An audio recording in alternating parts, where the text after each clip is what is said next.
Sugeng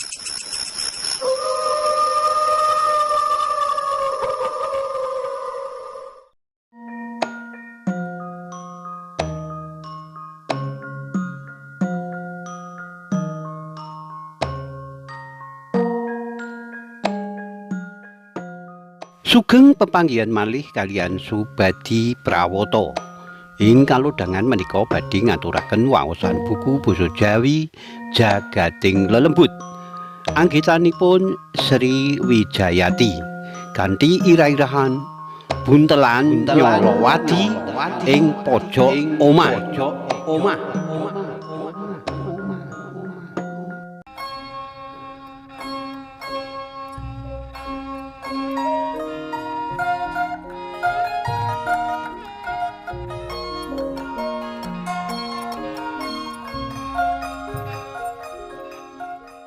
Cerita iki kedadean nyata durung suwe.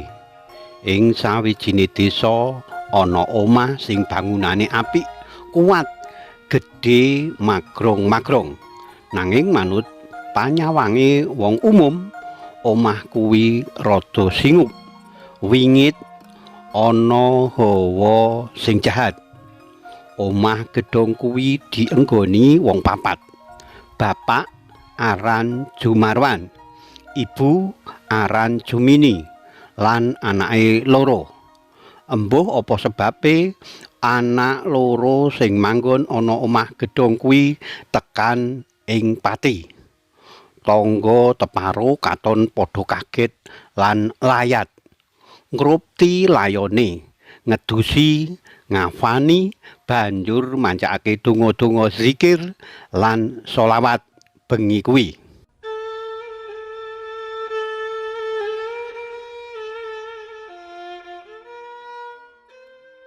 Awane jenazah banjur dimakamake ing kuburan sing sakampung wilayahe. Jumarwan lan Jumini katon sedih banget sawise ditinggal mati anak-anake. Lan nandhang lara sing ora ana tambane. Dheweke sinawang katon luwih tuwa tinimbang umur sing satenane.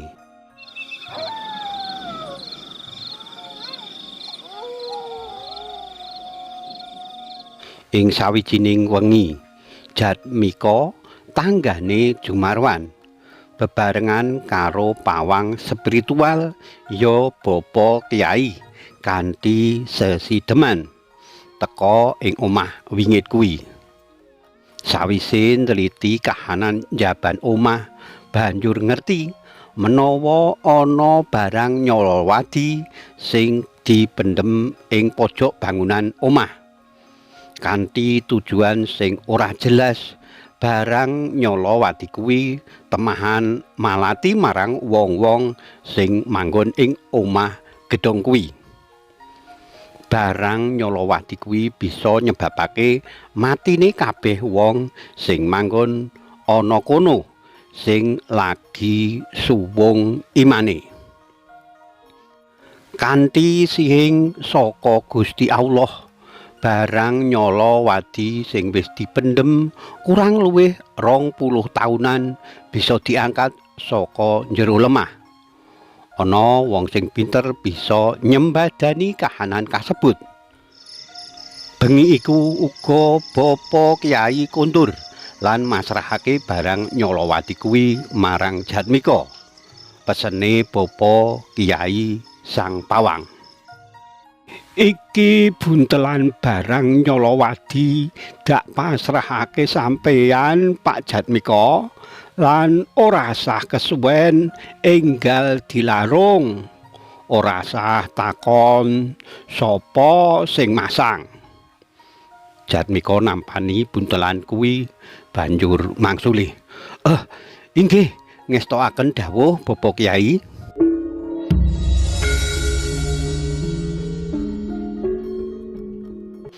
Dina esuke Jatmika golek pawarta sing bisa njelasake bab buntelan nyolowati kasebut. Jatmika sowan ning daleme wong pinter ya Bapa Kyai Perwito lan kandha tujuane sowan. Ngendikane Bapa Kyai, "Buntelan Nyolowadi iki sawenehe santet sing mbebayani banget. Sing wis mangan korban ya kuwi manungsa lan bisa ngentekake wong sing manggon ana ing omah sing dipasangi barang iki. Ibarate bisa ditumpes kelor." "Oh, matur nuwun Bapak Kyai Perwito," wangsulane Jatmika. Jatmika ngerti menawa sing duwe omah kuwi tau tiba saka pengeret omah sing dhuwure kira-kira 3 meter. Persis ing pojok omah, neng dhuwur pendeman barang Nyolowadi kuwi sing nyebabake balung gegere bentet. Jatmika banjur bisa mikir-mikir menawa anake Jumarwan loro kabeh sing wis mati mesti jalaran saka barang santet sing dipendhem ing pojok omah gedhong kuwi.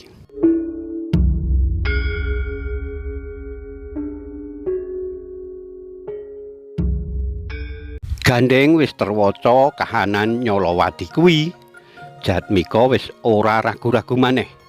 Awan kuwi senajan panase ora karuan, Jatmika enggal mangkat menyang Kali Gedhe. Buntelan barang Nyolowadi kuwi enggal dilarung ana kali sing banyune mili banter tumuju segara. Jejere manungsa sawantah, janjane Jatmika ing atine ana rasa kepengin males, ana pangarep-arep. Nanging kabeh kuwi banjur dipasrahake marang Gusti sing murbeng gesang. Ing atine Jatmika ana rasa lega. Giniya wis bisa tetulung marang tangga. Senajan tanggane kuwi ora ngerti babar blas menawa Jatmika wis tumindak becik lan tetulung marang dheweke. Nglarung barang Nyolowadi utawa santet sing bisa gawe tumpes kelor. Ana unen-unen paribasan ing basa Jawa. Sapa gawe bakal nganggo, sapa nandur bakal ngunduh.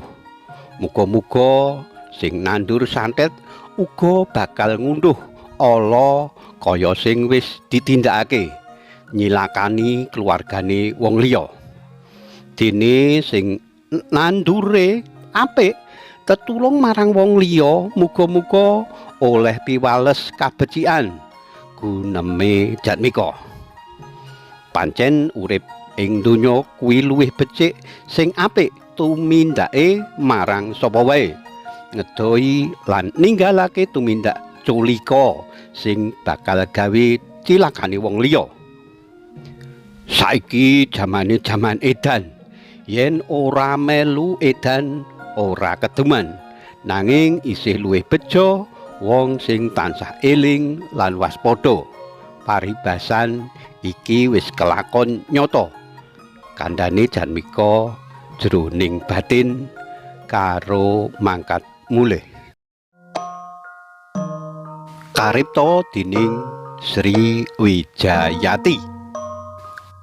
Cariyos menika kapetik saking Kalawarti Basa Jawa Jaka Lodang nomor 59 tanggal 9 Mei 2026 ing Ngayogyakarta.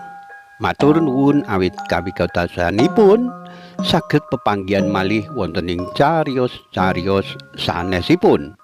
Matur nuwun, nuwun.